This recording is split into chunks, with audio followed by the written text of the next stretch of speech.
Have you ever seen a woman turned away from the world just because she spoke the truth? Grace Halston was like that, surrounded by gossip, pushed out of her homeland, forced to leave everything that was most familiar, and then, standing before the final crossroads of her life, she made a choice that no one dared to make, becoming a mail-order bride to find a little bit of fragile hope. If it were you, would you have the courage to leave?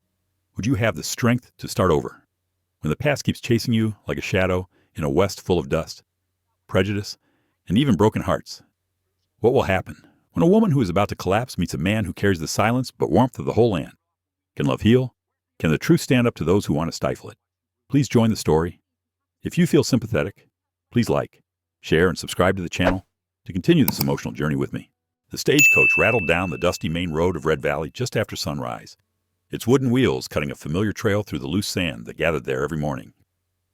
Folks said the wind in this part of the West had a habit of carrying stories before they were even told, and this morning felt no different. The air itself seemed to whisper, stirring up curiosity from every porch and storefront along Main Street. When the stagecoach pulled to a stop in front of the Red Valley post office, most of the townsfolk who were already awake paused what they were doing. A few men leaned on the wooden rail outside the general store. 3 older women narrowed their eyes from the porch of the bakery. Even the horses tied along the street shifted, as though they sensed the attention thickening like dust. Inside the coach, Grace Halston closed her eyes for a brief moment. She pressed her gloved hands together, letting her breath settle deep and slow. At 48, she had grown used to the weight of silence, worn it like a familiar shawl, but stepping into a town where every stranger would know her name before noon brought a tremor she struggled to hide. The driver opened the door. "Ma'am, we're here."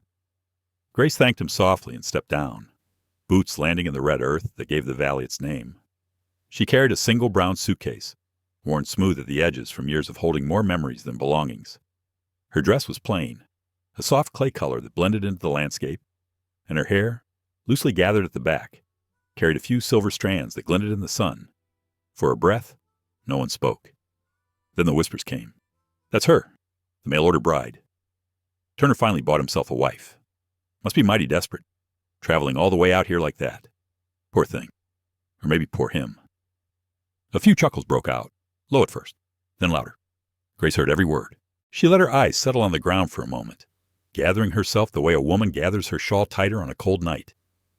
She had endured worse, far worse. Losing her husband to the mine accident had carved out half her heart. Losing her son to the war had taken the rest. And when home became a place full of memories rather than comfort, she knew she had to leave it behind. The whispers continued around her, sharp as thorns. Bet she has no family left. No wonder she answered one of those advertisements. Did she think she'd find love out here? Laughable, if you ask me. But Grace kept moving. She always did, step by steady step. She walked toward the wooden platform where the postmaster usually stood. Her posture was calm. Her eyes were quiet. And though her gloved fingers gripped the suitcase handle just a little too tightly, nothing about her broke, not on the outside. A breeze picked up, lifting a few strands of her hair. The morning sun warmed her shoulders. Grace looked straight ahead, refusing to meet the judgment in the townspeople's eyes. She was not here to impress anyone. She was here because she had chosen to try again, even if her voice trembled at the thought of starting over. Then a shadow moved at the far end of the street. A tall man stepped out of the shade of the feed store. Broad-shouldered, weathered hands, denim shirt tucked into worn jeans, a Stetson hat angled low enough to hide most of his expression. He stood still for a long moment, watching Grace the same way a man watches a storm rolling over the horizon, cautious, respectful, knowing it holds its own power. Elias Turner, 52 years old, widower, rancher of 20 years, a man who rarely came into town unless supplies were low or necessity pushed him out of his quiet life. Folks said he hadn't smiled truly since his wife passed. Others said he'd never been much of a talker to begin with. When he stepped forward now, the crowd shifted, people straightened, conversations quieted. Even the ones who made the cruelest jokes found their smirks fading. Elias Turner was not a man they felt entirely comfortable laughing in front of. He walked with purpose, not hurried, but sure, each step steady like he was measuring the distance carefully. There was a weight in his presence, the kind that wasn't loud but simply existed, the way mountains did. Quiet, unshakable. Grace saw him coming, and for a moment, her heart stilled. This man was supposed to be her future. Or at least, whatever future she had left. Elias reached the bottom of the platform and stopped just a few feet from her. He removed his hat, holding it at his side with a respectful nod. "Grace Halston," he asked, voice deep, gravelly, worn from years of talking mostly to cattle and wind. Grace swallowed gently. "Yes, Mr. Turner, I presume." But before she could say anything more, before she could explain, or apologize for being late, or offer the polite greeting, she had rehearsed the entire journey. 3 young cowhands snickered from behind her. "Looks like old Turner finally got desperate enough to order himself a wife through the mail. Hope she cooks better than she looks." The laughter rose, and that was the moment Elias Turner stepped forward, placing himself directly at Grace's side as if the movement were instinct, something he didn't even need to think about. He lifted his head, eyes steady, voice deep enough to echo across the storefronts. "She's with me." The street went silent. Not a breath, not a shuffle, not a whisper. The words hung in the morning air, heavy as a church bell's final note. Grace felt her chest tighten, not with fear, but with something she could not yet name. A warmth she hadn't felt in years, a sense of being defended without having to ask for it. Elias turned to her then, softer, though still cautious. "Let me take your suitcase," he said. Grace hesitated only a second before handing it to him. Their fingers brushed a brief touch, barely more than an instant, but enough to send a quiet awareness between them. Not passion, not yet, but recognition. 2 souls weathered by different storms, finding themselves standing in the same clearing.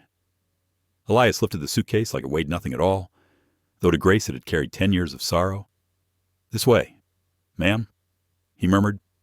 She followed him, leaving behind the stares, the whispers, the laughter that had tried to reduce her to nothing more than a rumor. Elias did not rush. He walked beside her, not ahead, matching her steps as though he understood that dignity walked best at its own pace. When they reached his wagon, he placed the suitcase gently in the back, then offered his hand to help her up. She accepted, though her voice trembled slightly when she thanked him. As the wagon pulled away from Main Street, Grace allowed herself one last look at the town that had greeted her with mockery. She let the view fade behind her, let the noise of judgment dissolve into the wind. For the first time in a long while, she wondered if life might still hold room for beginnings. Elias kept his eyes on the road, hands steady on the reins, but inside, though he would never admit it, something in him shifted too. 2 strangers, both broken yet unbowed, starting a story neither of them expected. A story the whole town would one day talk about, just not in the way they did this morning. The wagon rattled away from the center of Red Valley, and the sounds of the town softened until they faded altogether. The open land stretched wide on both sides of the dirt road, golden under the morning sun. The horizon looked far and steady, the kind of distance that could swallow a person whole if they let it. Grace watched the landscape pass as though it were a slow turning page, each mile bringing her deeper into a life she had only imagined in her letters. Elias kept his attention on the horses, giving them gentle clicks of his tongue now and then. He had the posture of a man who carried duty like a second skin, firm yet patient. Grace noticed the way his shoulders lifted slightly with every quiet breath. Even without looking at him directly, she sensed he had questions about her. Real questions, not the sort that gossip sharpened like stones, the kind that came from genuine curiosity, maybe even concern. Yet he said nothing. Grace found comfort in that silence. She had spent the last few years surrounded by too many voices and not enough understanding. A quiet man felt like a blessing today. As the wagon rolled past clusters of cottonwood trees, her thoughts drifted back to the life she had walked away from. The small house in Kansas, with its slanted porch and the smell of pine from the old dresser her husband built. The evenings when she and her son sat near the window, listening to the faraway whistle of a freight train. The world had still felt big then, but not in a way that threatened her. It had felt like possibility. That feeling did not last. The mine accident took her husband with a swiftness that still startled her when she allowed herself to remember. One moment he was promising to bring home flour for supper. The next moment she was standing outside a locked gate, a foreman removing his hat and looking at her with that solemn, practiced sympathy that meant her world was about to split. Grace had learned that there were kinds of silence that could crush a person. The silence of shock, the silence of waiting, the silence at a dinner table meant for 3, but occupied by only 2. She kept going for her son, Daniel. He was 17 then, too young for war, yet determined to enlist once he reached the age. He wanted to be a man his father would be proud of, He wanted to help her. She had argued, cried, prayed, but Daniel had already made his decision. Grace remembered the morning he left, his boots too big for his growing feet, his voice deeper than she had realized, his arms around her in a hug that lasted longer than usual. She did not know it would be the last time she felt his heartbeat against hers. Weeks followed, then months. The mailman would slow his horse outside her gate every afternoon, and for the longest time, he would look up with an expression that did not reveal if he carried joy or sorrow. Letters arrived, short ones about training, longer ones with stories of marches and weather and the friends Daniel made. Every word was a rope that kept her from sinking, until the rope broke. The final letter came with a folded flag and a man who would not meet her eyes. Grace did not remember much about that day, only that she sat on the porch until the stars came out, clutching the fabric that had covered her son's coffin, her mind refusing to believe that a boy who once slept with a wooden train in his hand was now gone to a country she had never seen. The weeks after his death blurred together. She walked through the house like a shadow, carrying out chores by habit. Grief made everything quieter. Sounds became softer. The world felt padded, distant. People told her time would heal. She did not believe them. Yet something shifted when her neighbor handed her a catalog that advertised mail-order marriages. She had never intended to answer any of those printed notices. But one evening she found herself reading them beneath the lamplight. Each advertisement sounded similar. Men seeking a partner. Someone willing to live in faraway places and start a life from almost nothing. Then she saw Elias Turner's note. Simple and plain. Written without grand promises. A man with a ranch too large for one person. A man with some years behind him and a desire for quiet companionship. No fancy words. No boast. Just an honest request for someone steady who understood loss. She wrote home a letter, not expecting a reply. When a reply did come, she read it 3 times before believing it was real. Elias did not write much, but every sentence felt grounded. He did not ask for beauty. He did not expect cheerfulness. He simply asked if she might consider a place at Turner Ranch, if she might be willing to share silence rather than fear it. Silence had been her only companion for so long that the idea of sharing it felt like an unexpected grace. Grace shifted her gaze now, watching Elias from the corner of her eye. He still said nothing, though he cleared his throat once as if gathering courage to speak. She wondered if he was thinking about the moment in town, when he stepped between her and the harsh whispers. He had not hesitated. That alone said more about his nature than any letter could have told her. The wagon turned down a narrower road lined with sagebrush. A soft wind rustled through it, carrying a faint earthy scent. Grace let the air fill her lungs. Kansas had never smelled like this. It felt older, quieter, as though the land itself could keep secrets kindly if needed. Elias finally spoke, his voice low. "It's a bit farther to the ranch. The road gets uneven, so hold on to the seat, ma'am." Grace nodded. "I appreciate your thoughtfulness, Mr. Turner." He nodded back, eyes forward. "Most folks here call me Elias." She repeated the name softly. Elias. It felt unfamiliar on her tongue, but not unpleasant, almost steadying. He glanced at her briefly, something unreadable in his eyes. "If you prefer a different arrangement, if you wish to stay at the boarding house in town instead, I will not force anything upon you." The offer surprised her. "I came here for the life we discussed. If you still agree to it, I would like to see it through." Elias seemed to weigh her words, like a man examining a fence post for strength. "Then I reckon we will do our best." Grace folded her hands in her lap. Doing her best was all she had left to give. In the vast quiet of the open land, a fragile hope settled between them. It was not loud. It did not hurry. It simply lingered, carried by the steady rhythm of the horses pulling the wagon toward Turner Ranch and the life waiting there. The wagon rolled deeper into the countryside, leaving behind the last traces of Red Valley. The land opened wide in every direction, stretching toward the distant ridges like a great sunlit canvas. The morning light settled gently across the plains, warming the faded grasses and the lines of rocky hills that framed the horizon. Grace watched the scene with quiet wonder. Even in her grief, she felt something unspoken stir in her. Perhaps awe, perhaps fear, perhaps a faint sense of belonging. She did not yet dare to claim. Beside her, Elias held the reins with familiar ease, guiding the horses along the dirt path that wound through the valley. His posture remained straight, his jaw firm, yet there was a softness around his eyes that spoke of a man who had lived more years in silence than in conversation. He seemed carved from the land itself, shaped by wind and work and the long hours that came with ranching. Grace sensed that he was not a man who spoke out of habit. Every word he chose carried weight. The road ahead narrowed between two tall outcrops of rock before opening again into a wide stretch of prairie. The horses slowed slightly as the terrain shifted. Elias gave them a small click of encouragement. Grace could feel the wagon dip and rise beneath her seat as the wheels moved over uneven ground. After a while, Elias finally spoke. "You must be tired from the journey." Grace folded her hands together, letting the breeze brush against her face. "It was a long ride, yes, but I am grateful for the quiet now. You will find plenty of that at Turner Ranch," he replied with a faint hint of something she could not quite name. Not humor exactly, not sadness either. A mixture of both, perhaps. For a moment he looked as if he wanted to say more. Then he simply looked ahead again, and the conversation settled into a quiet that felt neither strained nor uncomfortable. Grace watched his profile and wondered about the life he had lived before she arrived. The way he held himself suggested a man accustomed to solitude. The firm set of his shoulders, the small lines around his eyes, the wear in his gloves, all of it painted a picture of someone who knew work too well and company too little. As the wagon continued onward, Grace became aware of a distant structure slowly rising in view. A wooden fence curved across the land in a wide arc. Beyond it stood a modest ranch house with a tin roof that caught the sunlight, glowing softly under the sky.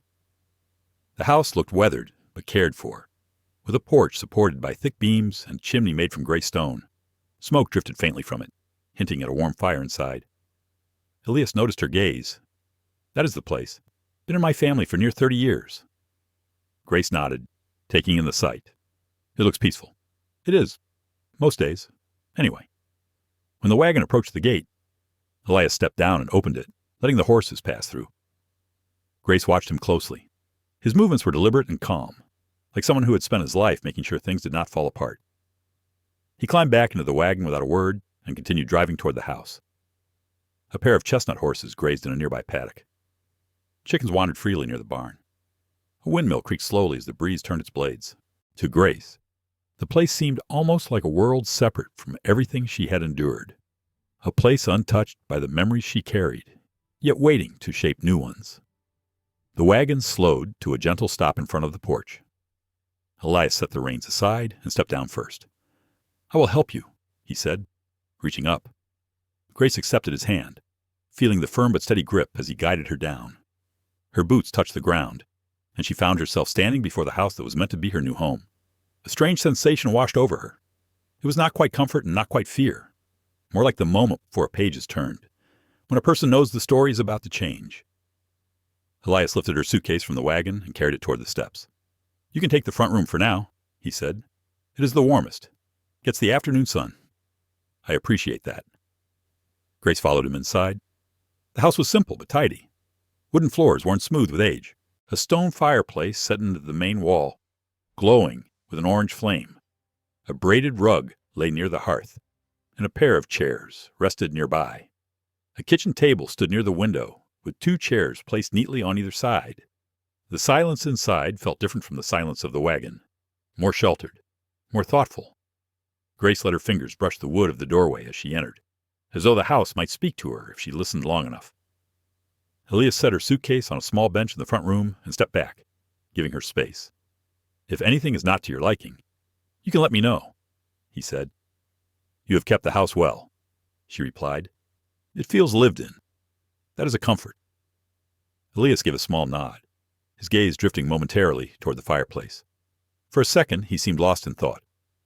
Grace noted the shift in his expression, a shadow passing through his eyes. She ventured gently, "You lived here with your wife, did you not?" His jaw tightened, just slightly. "Yes.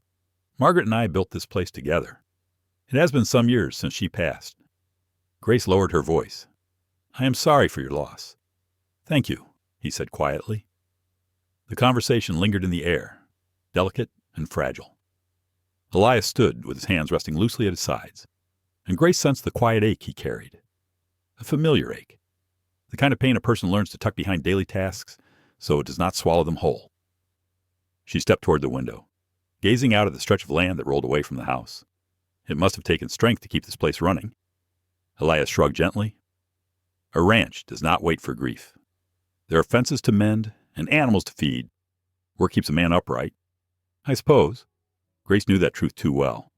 Work had kept her standing when sorrow threatened to unravel her. She felt a flicker of understanding pass between them, a silent recognition that both of them had walked through loss in different yet familiar ways. Elias motioned toward the kitchen. "I will make some coffee if you would like." She turned toward him. "I would. Thank you." He moved with a quiet efficiency, lighting the stove and measuring the grounds. The simple sound of kettle and cup filled the air. Grace sat at the table, folding her hands loosely, watching him. His presence carried a steadiness she had not expected. A man of few words, yet there was something comforting in the way he occupied a room without demanding attention. When he set a cup before her, she wrapped her fingers around it, letting the warmth seep into her palms. "It has been a long time since someone made me coffee," she said softly. Elias pulled out the other chair and sat. "It is a simple thing to do. Simple things are what I have missed most," she replied. Their eyes met briefly. A quiet understanding settled between them, gentle as falling dust. Grace felt the weight of her journey ease a little. For the first time since arriving in Red Valley, she allowed herself to take a deeper breath. The new life she feared might overwhelm her instead felt like a slow and cautious beginning. Outside, a breeze brushed against the house, rustling the grass in a soft wave. Grace listened to it, letting the sound settle her thoughts. She was here now. Whatever came next, she would face it with the same quiet resolve that carried her this far. And perhaps, just perhaps, she would not have to face it alone.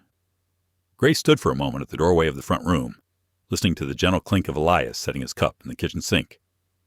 The soft sounds echoed lightly through the small house, adding a new kind of familiarity to a place that only hours ago had been a complete unknown. She took in a quiet breath, letting herself adjust to the rhythm of the ranch, a rhythm that seemed to move at its own thoughtful pace. The air inside held a mixture of wood smoke and the faint scent of strong coffee. Afternoon light poured through the window in long, warm streaks, touching the floorboards with a mellow glow. Grace reached down to smooth a wrinkle in her skirt, not out of vanity but simply to steady her nerves. She had spent so long living in shadows of grief that the prospect of beginning again made her hands tremble with a mix of anticipation and fear. Elias stepped into the doorway, drying his hands with a worn towel.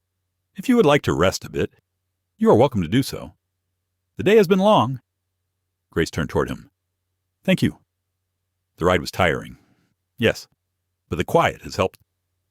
He nodded slowly, as though weighing the truth of her words. "Quiet does that for a person." She offered a small smile. "So I have learned." An unspoken pause settled between them. Grace sensed that Elias lived in these pauses often, not out of discomfort, but out of habit, as though he trusted silence more than speech. With time, she thought she might grow to understand that part of him. Elias gestured toward the room he had prepared for her. "I will show you where you will be staying." The room was simple, lit by soft afternoon light. A handmade quilt lay across the bed, its faded colors arranged in gentle patterns. A small dresser stood against one wall, topped with a ceramic bowl and pitcher. The window looked out onto the open land, where the golden grass drifted gently with the breeze. Grace stepped inside, touched by how carefully the room had been kept. "This is lovely," she murmured. "Truly. I hope it will be comfortable enough," Elias replied. "It has been empty for some time." Grace traced the quilt with her fingertips. "Comfort comes from more than furniture." Elias did not respond right away. His eyes lingered on her expression, as though he was seeing past her calm exterior into the quiet ache she carried. He looked away only when she turned back to face him. "I will fetch wood for the evening fire," he said quietly. "You rest, Grace. Supper will not be fancy, but it will be warm." She nodded gently. "I am grateful." He left the doorway, his footsteps fading across the wooden floor. Grace set her suitcase beside the dresser and opened it slowly. The old brass latch clicked softly, revealing neatly folded clothes, a few small keepsakes, and a creased letter she kept tucked beneath the fabric. She did not touch the letter now.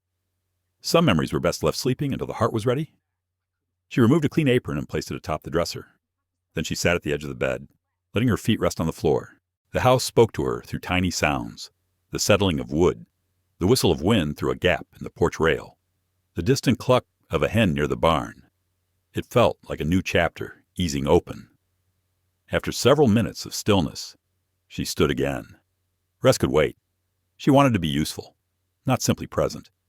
She walked toward the kitchen, where the late sunlight cast a warm circle across the table. The cupboards were modestly stocked flour, dried beans, salt, a jar of preserved peaches. She found a pot and began preparing a simple stew. The motions felt natural, familiar. Her hands moved with quiet certainty as she chopped vegetables, measured water, and added herbs she found hanging by the window.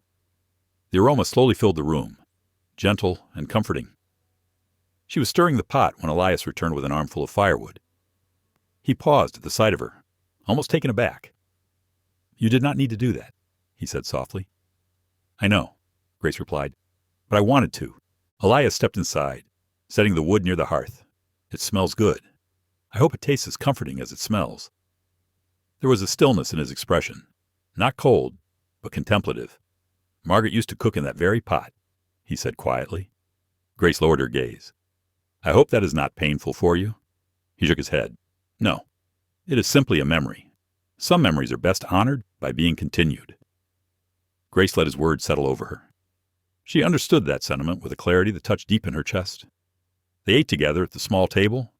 The stew was simple but warming, and the crackling fire added a sense of calm to their meal. Elias did not rush his food, nor did he speak unnecessarily. His presence filled the room lightly, like the warm glow of the lantern beside them. Grace found herself relaxing more than she expected. Each bite eased a tension she had held since the moment she stepped off the stagecoach. She had feared awkwardness or pity. Instead, she found a quiet companionship taking shape. After supper, Elias gathered their dishes. Grace stood to help, but he raised a hand. "Let me finish this. You have done enough for today." She hesitated. "If you insist, though I am not accustomed to being waited on." His mouth softened just slightly. "You will find that I do not mind sharing chores." Grace folded her hands before her, watching him wash the dishes with careful movements. Something about the way he worked felt steadying. She noticed again the quiet strength he carried, a strength built from surviving losses and living with restraint. When he finished, he dried his hands and stepped toward the doorway. "I need to check the barn before the sun goes down. The horses get uneasy without a familiar voice." "May I join you?" Grace asked, surprising even herself. He studied her for a moment. "If you feel up to walking the yard, then yes, you may." They stepped outside into the cool early evening. The sky had begun to shift into shades of rose and amber. The scent of hay mixed with the crisp breeze, wrapping the ranch in a peaceful hush. Grace followed him across the yard to the barn, where the horses stirred softly at their approach. Elias spoke to them in a low tone, steady and calming. Grace watched the way they responded to his presence, how the animals leaned closer as though comforted. She remained near the doorway, allowing him space but feeling strangely content simply being there. The barn felt warm, alive with small sounds of breathing and shifting hooves. Grace moved to stroke one of the horses gently. "She is beautiful," she said. "Her name is Pearl. She is gentle but proud. Takes a while to warm up to new folks, but she comes around." Grace smiled softly. "I understand her." Elias glanced toward her, an unreadable expression forming in his eyes. He did not speak, but something in his gaze held a quiet recognition, as if he saw more of her than she had expected him to notice. They stayed in the barn until the last of the sunlight faded. When they returned to the house, night had settled over the land, bringing with it the hum of crickets and the far-off howl of a lone coyote. Inside, Grace lit a small lamp on her bedside table. "Good night, Elias," she said gently. "Good night, Grace," he replied, his voice steady. She closed her door softly and sat at the edge of the bed, letting the day's memories drift through her mind. The laughter of strangers, the unexpected defense from a man she barely knew, the quiet meal, the barn, the horses, the beginning of something fragile yet real. For the first time since losing her son, she felt the faintest thread of peace wrap around her, and that was enough to sleep. The night settled deep and quiet around Turner Ranch. The moon rose slowly above the far ridge, spilling a pale silver light across the open land. The roof of the barn gleamed faintly, and the windmill turned with a steady creak that echoed softly in the distance. It was the kind of night that carried both peace and an echo of loneliness, a mixture Grace felt in her bones long before sleep came. Inside her room, she lay with her eyes open, listening to the steady hush of the wind moving across the fields. The quilt warmed her legs, yet her thoughts drifted toward the long stretches of memory that would not quiet themselves. She had hoped exhaustion would pull her under quickly, but grief had a way of rising in the stillness, making itself known at the edges of her breath. She turned her head slightly and looked out the window. The faint outline of the barn stood against the sky. For a moment she wondered if Elias was asleep. Something told her he was likely still awake, tending to whatever rested heavily on his mind. There had been a shadow in his eyes earlier when he spoke of his wife, a brief tremor that revealed more than he intended. Reluctantly, she closed her eyes.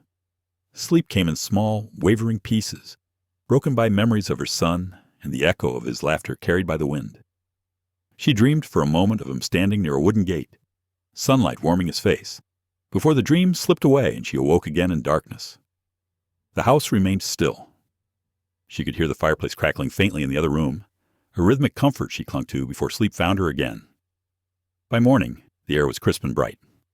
When Grace opened her eyes, sunlight washed across the quilt in soft layers. She rose slowly, stretching the stiffness from her back. A faint smell of fresh coffee drifted in from the kitchen, and she found herself grateful for the grounding simplicity of it. She dressed neatly and stepped out into the main room. Elias was already seated at the table, his elbow resting lightly against the wood as he read a folded sheet of paper. His expression was taut, his brow pulling inwards as though the words weighed heavily on him. He looked up when he heard her footsteps. "Good morning, Grace." "Good morning," she replied softly. "Did you sleep well?" He paused. "Some. And you?" She nodded slowly, "As well as I could in a new place."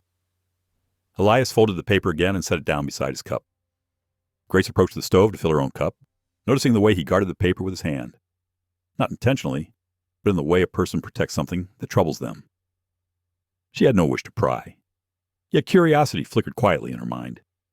"Is everything all right, Elias?" He looked at her thoughtfully before answering. "Only ranch matters. Nothing that need concern you just yet." The way he said it carried a careful gentleness, but also something heavier beneath. Grace respected the boundary, though she sensed his reluctance to burden her. She carried plenty of her own burdens and knew the instinct to shield others from them. She sat across from him, warming her hands around her cup. "If you ever need an extra pair of hands, I am capable of more than cooking." A faint glimmer touched his eyes. "I do not doubt it. You have a steadiness about you." Grace lowered her eyes briefly. Compliments came rarely in her life, and when they did, they often startled her more than they pleased her. After breakfast, she helped tidy the dishes while Elias stepped outside to begin his morning work. When she finished washing the last cup, she hesitated near the door, unsure whether to remain indoors or follow. The ranch outside called to her with its stillness, its open breath of wind and light. She decided to join him. Stepping into the morning air, she felt the sun lift the last of the night's shadows from her shoulders. Elias stood near the barn, inspecting a length of fence rail laid out across the ground. His hat shaded his face, though the angle of his jaw suggested deep concentration. Grace approached quietly. "Is there something I can help with?" He looked up, surprise flickering gently across his features. "Only a bit of repair. A section of the fence came loose after last night's wind. I can hold the rails while you secure them," she offered. "You do not have to." "I know," she replied, "but I would like to." He studied her for a moment, then handed her one end of the rail. "Hold it steady." They worked in comfortable silence. The wind carried the smell of grass and dust, and the sound of Elias hammering the nails settled into a steady rhythm. Grace felt the weight of the wood beneath her palms, grounding her in a way she had not expected. Physical work had a way of quieting the mind, and she welcomed the calm it brought. When they finished the repair, Elias wiped the back of his hand across his brow. "Thank you. That saved me some time." Grace brushed dust from her apron. "I am glad to be useful." He hesitated before speaking again. "You seem to carry more strength than you show at first glance." "So do you," she said softly. Their eyes met briefly, and something unspoken passed between them, a small acknowledgement that both had endured more loss than they cared to reveal. It was a fragile connection, one made not through words, but through quiet recognition.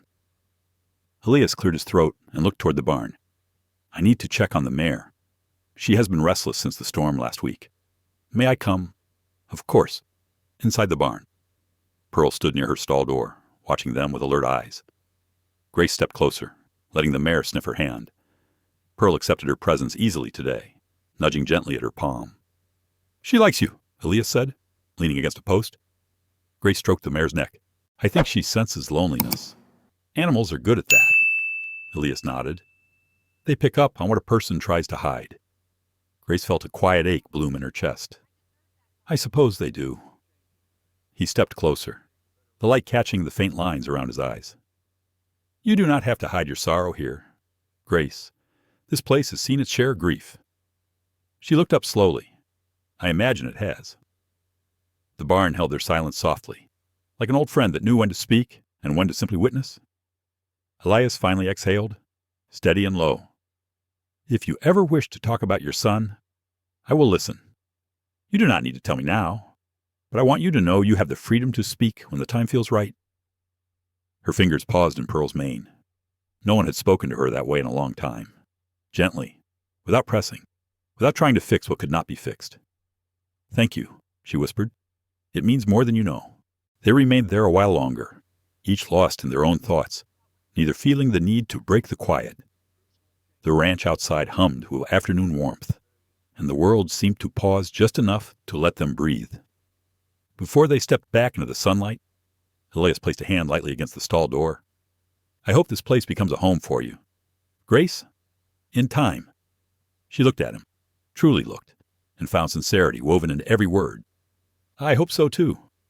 It was not a promise. It was something gentler, a beginning. And beginnings, she had learned, were often the quietest moments of all.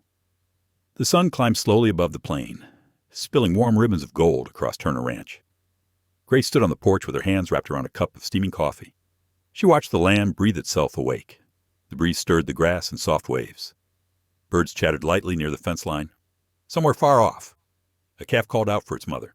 It was a simple morning, yet it filled her with a steadiness she had not felt for a long time.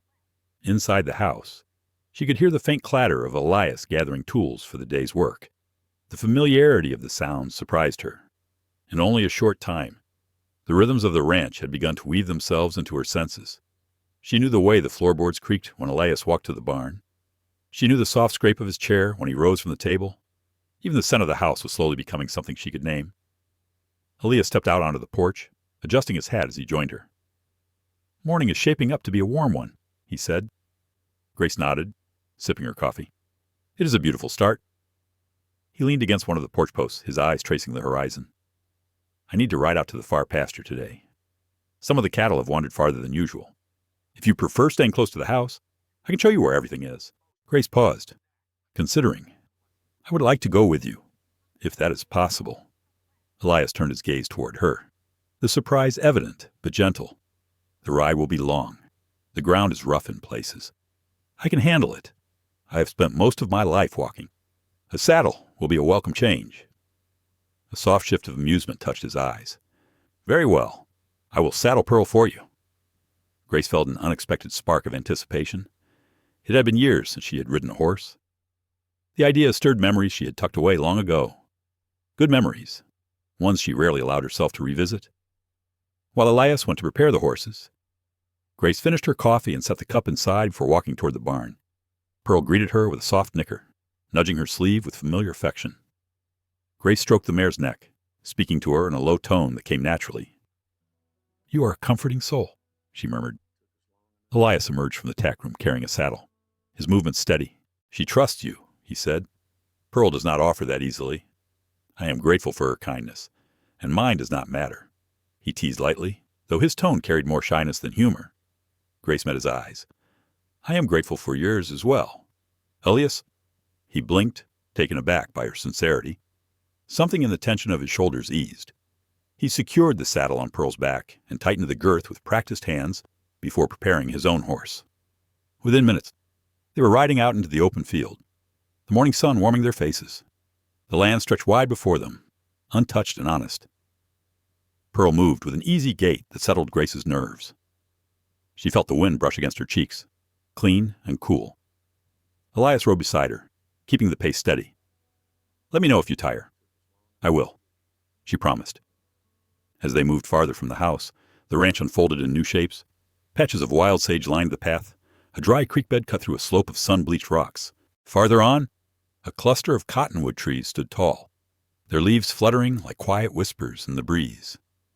Grace slowed her horse as she admired the view. This land feels ancient, she said softly, as though it has held stories longer than we can imagine. Elias nodded.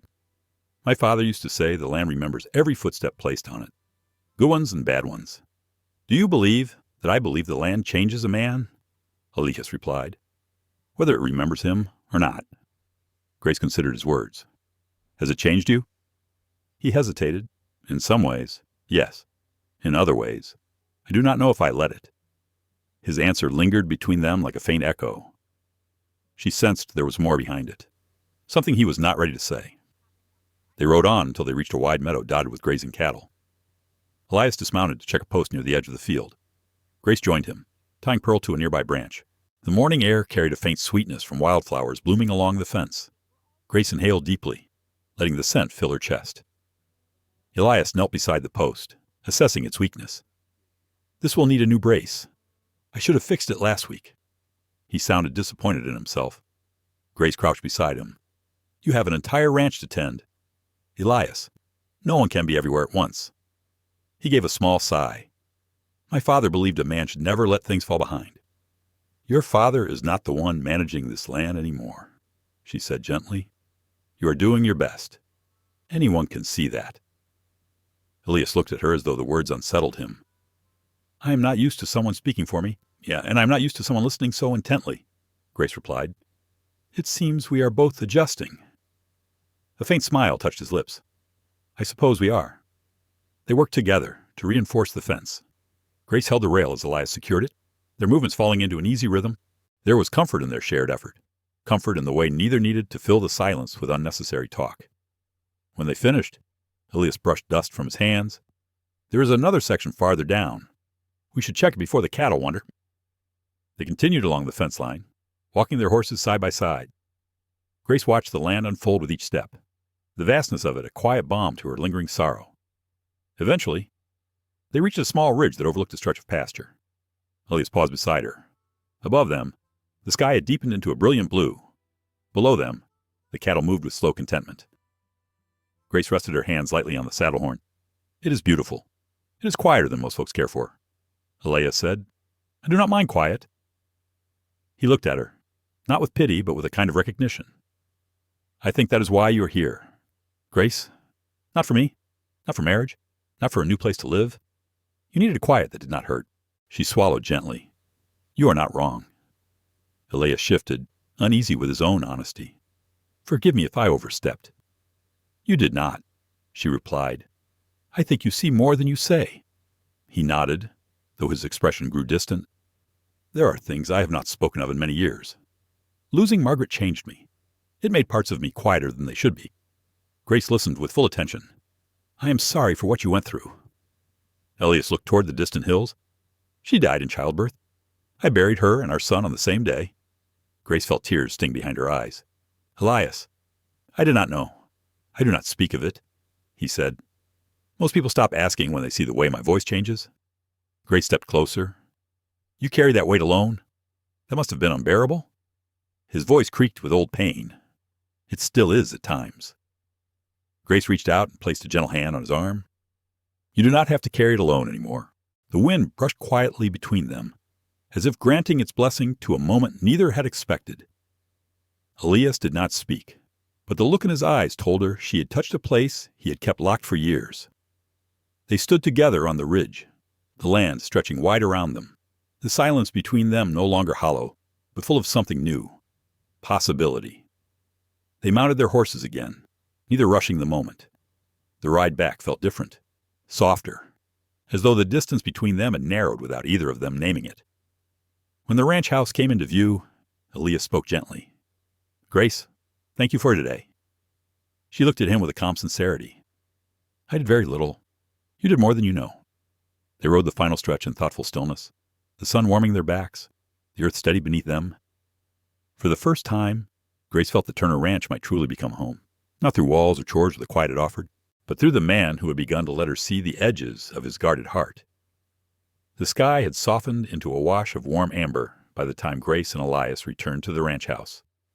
The long afternoon shadows stretched gently across the yard, giving the land a quiet, thoughtful stillness. The horses walked at an easy pace, as if they too sensed the shift between the two riders, a subtle yet unmistakable softening that had not existed that morning. Grace dismounted with slower movements than usual. The long ride had woken muscles she had not used in years. Even so, she felt a calm contentment settling around her like a familiar shawl. Elias stepped beside her and took Pearl's reins. "I will take care of her," he said. "You should go inside and rest for a bit." Grace brushed a strand of hair away from her face. "I can help with the horses." "You helped plenty today," Elias replied. "Let me tend to this." She studied his expression. It carried no insistence, only a quiet wish to offer kindness. She nodded and started toward the house, pausing once to glance back at him. He stood in the soft twilight, the lines of his figure blending with the fading light, and she felt an unexpected warmth rise in her chest. Inside, she lit a lamp in the kitchen and began preparing supper. She moved slowly, enjoying the familiarity of the motions. She sliced vegetables and seasoned a small roast, letting the aroma drift through the house. As the stew simmered and the fire crackled softly, she felt the ranch settle into evening. By the time Elias stepped through the door, the room was warm with lamplight. Dust clung to his boots, and his sleeves were rolled up to his elbows. He looked tired, but not in the way of a man defeated, more like a man who had worked a long day with purpose. "Something smells good," he said as he removed his hat. Grace wiped her hands on her apron. "I hope it tastes as good as it smells. A day like this deserves a proper meal." Elias washed up at the basin before taking a seat at the table. Grace served the stew and placed fresh bread beside him. When she finally sat across from him, the light from the oil lamp cast a warm glow across his features, softening the tension he so often carried. They ate in comfortable silence for a few moments. The warmth of the food seemed to loosen the tightness in Grace's shoulders. She felt the day unwind gently inside her. Elias cleared his throat. "You rode well today." His praise startled her more than she expected. "It has been years since I held reins for that long," she said. "I worried I might make a fool of myself." "You handled Pearl better than most folks I know," he replied with quiet sincerity. "She is not the easiest mare in the world, but she trusts you." Grace smiled slightly, though her voice held a soft seriousness. "Maybe she sees something familiar in me." Elias looked at her thoughtfully. "Maybe she does." The fire popped gently in the hearth. Outside, a distant coyote called into the falling dusk. Grace sipped her tea before continuing. "I appreciated what you shared today," she said, keeping her tone gentle. "About Margaret, about your son." Elias lowered his gaze. His hands remained still on the table, fingers brushing the rough wood. "It is not something I speak of lightly." "I know. It felt right to tell you," he added quietly. Grace's heart tightened with compassion. "I hope the telling did not bring you more pain." Elias shook his head. "Pain is always there. Some days it is sharper. Other days it is quieter. But holding it alone does not make it easier." Grace understood that better than anyone. The weight of memory was a strange thing. It shaped itself around the heart, shifting in size but never disappearing. She set her spoon down. "Elias, may I ask something?" His eyes lifted slowly. "Of course. Do you ever feel guilty for living on after losing them?" Elias inhaled sharply, as though she had touched a place he had not spoken aloud in years. "Every day," he admitted. "There are mornings I wake and wonder why I am still here when they are not." Grace nodded. "I have felt the same. When I lost Daniel, I could not understand why the world continued. Trains still passed. Markets still opened. People laughed. And I was standing there with a pain no one could see. The room grew still, holding their words gently." Elias's voice softened. "How did you keep going?" "Grace." She closed her eyes for a moment before answering. "I do not think I kept going. I think life pushed me forward whether I wanted it to or not. And eventually, I learned to walk again, even if the ground felt unfamiliar." When she opened her eyes again, Elias was studying her with a quiet intensity, the kind that saw beyond her calm exterior. "You have more strength than you realize," he said. Grace shook her head faintly. "It is not strength. It is survival." "There is a difference." Elias leaned back slightly, as though absorbing her words. "Maybe so, but survival takes its own kind of courage." She looked down at her hands, then back at him. "Does it get easier?" His answer was slow, deliberate. "It changes.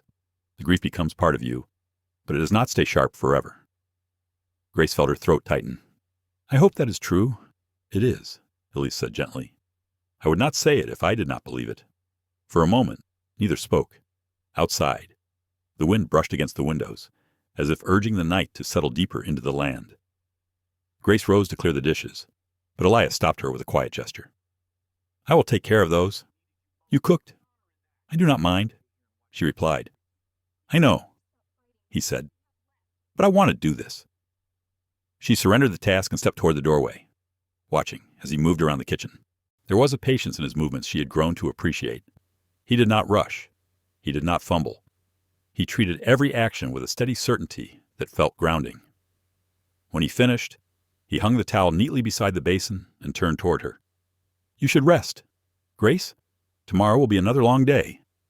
She nodded, though a tug of hesitation pulled at her chest. She did not want the evening to end just yet. "Elias," she said softly, "thank you for today." He stepped closer, close enough that she could see the faint sadness and resilience intertwined in his eyes. "And thank you," he replied, "for listening, for being here." The distance between them held a quiet warmth, fragile but sincere. Grace felt a subtle shift in the space around them, something unspoken but profoundly present. She touched his sleeve lightly. "Good night, Elias. Good night, Grace." She walked to her room, the lamplight casting soft shadows on the wall. When she closed the door behind her, she felt the lingering weight of their conversation settle deep inside her. It was not a burden. It was something gentler, something she had not felt in a long time. Hope. She lay in bed and listened to the sounds of the ranch breathing in the night.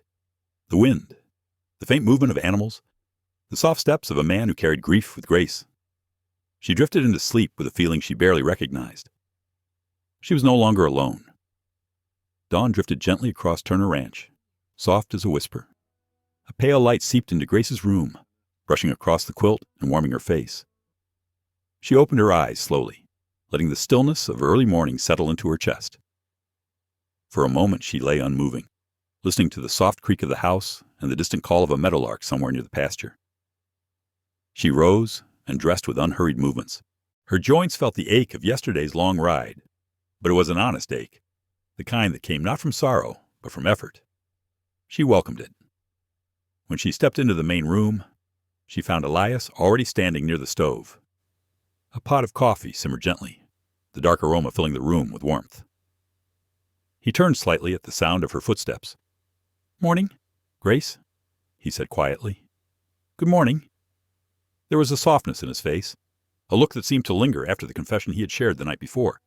Something had shifted between them, not loudly, not in any way a stranger might notice, but Grace felt it in the way he held her gaze a little longer, as though some invisible distance had shortened. She poured herself a cup and joined him near the window.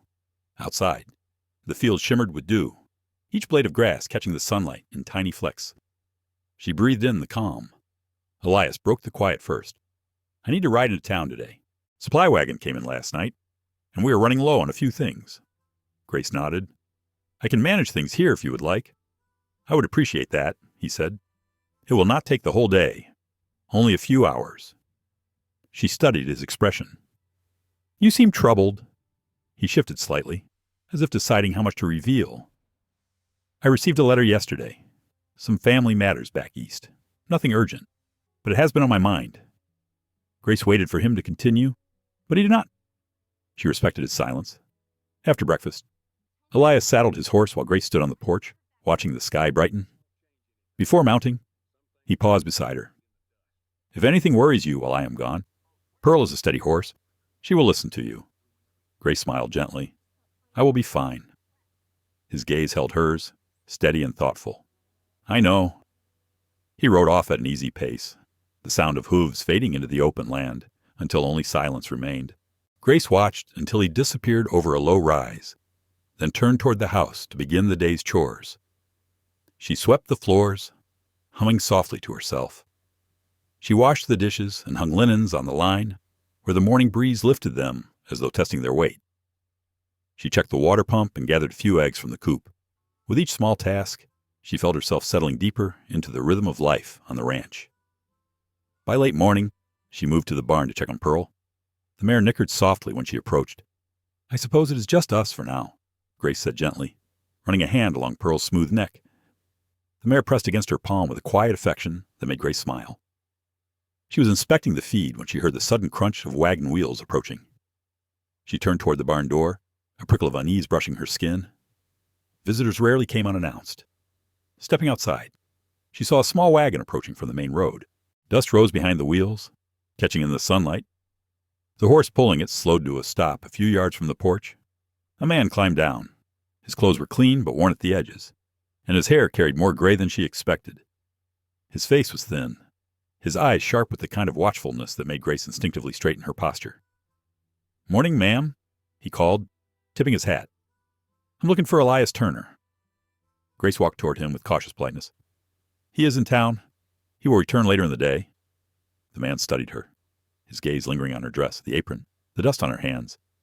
"You must be the new wife folks in Red Valley been whispering about." His tone held no kindness. Grace felt her heartbeat thrum a little faster, though her face remained calm. "I prefer the name Grace," she replied steadily. He chuckled under his breath. "Grace, that is a gentle name for a mail-order bride." She said nothing. She had learned long ago that silence often carried more dignity than a hasty answer. The man wiped his palms on his vest. "Name's Abram Cole. I used to know Elias's father. Stopped by to see how the ranch is being kept." Grace sensed there was more to his visit than curiosity. "Elias takes good care of this land," she said. Abram's gaze narrowed slightly. "That's so. Some folks say he has let the place slip." Grace felt a protective heat rise in her chest. "He has carried this ranch through years of hardship. No one who works as he does could ever be accused of neglect." Abram shrugged.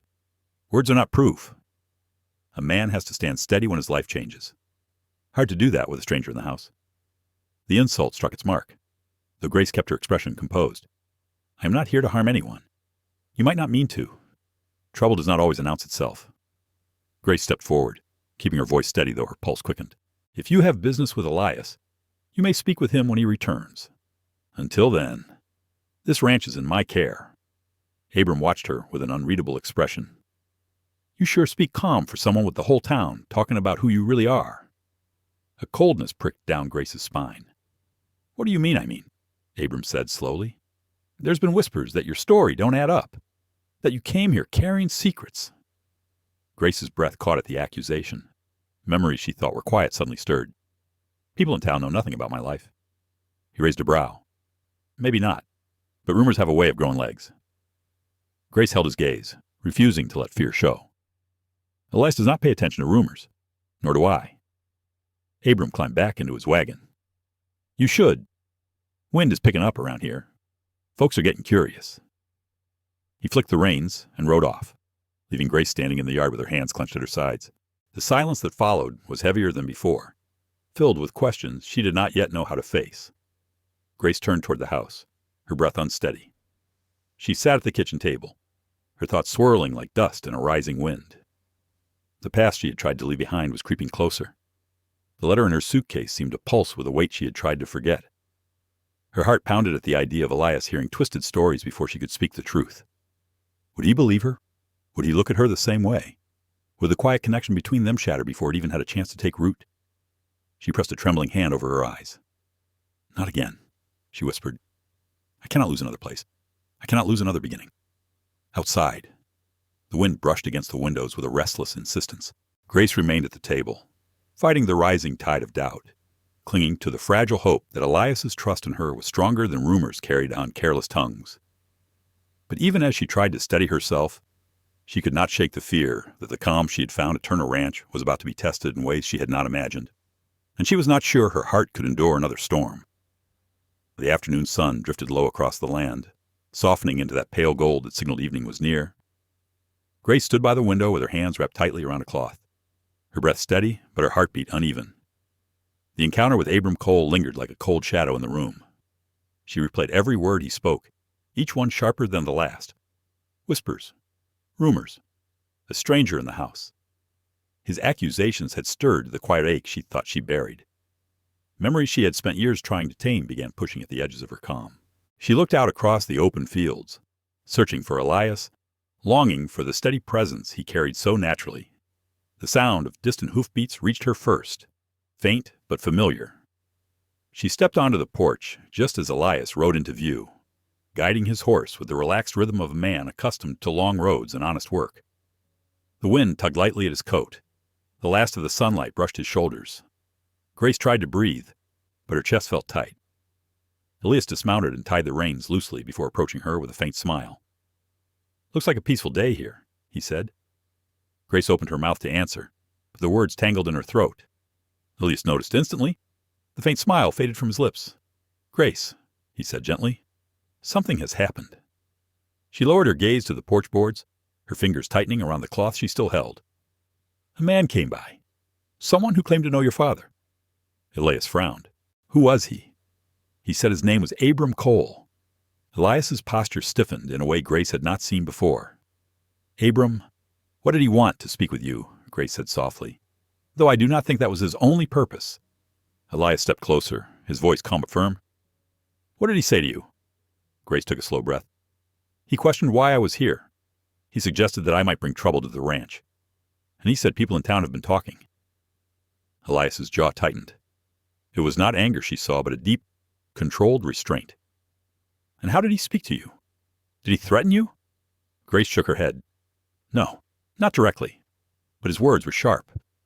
Elias, and they carried the kind of edge that comes from a man who believes he has the right to judge." Elias brought a hand to the porch rail, gripping it lightly. The silence stretched, filled with the weight of his thoughts. "He has never known how to mind his own business," Elias muttered. "My father worked him hard once. Abram never forgave a single Turner for that." Grace took a step forward. "He said people doubt who I am, that there are stories being told." Elias's head lifted quickly, his eyes meeting hers with steady intensity. "Grace, I do not care what people say about you. I brought you here because I saw honesty in every letter you wrote. Nothing Abram Cole says changes that." Grace wanted to believe him. His voice held sincerity, but fear still clung to her ribs. "You do not know everything about me," she whispered. He studied her face, his expression tender but serious. "You do not have to tell me anything before you are ready."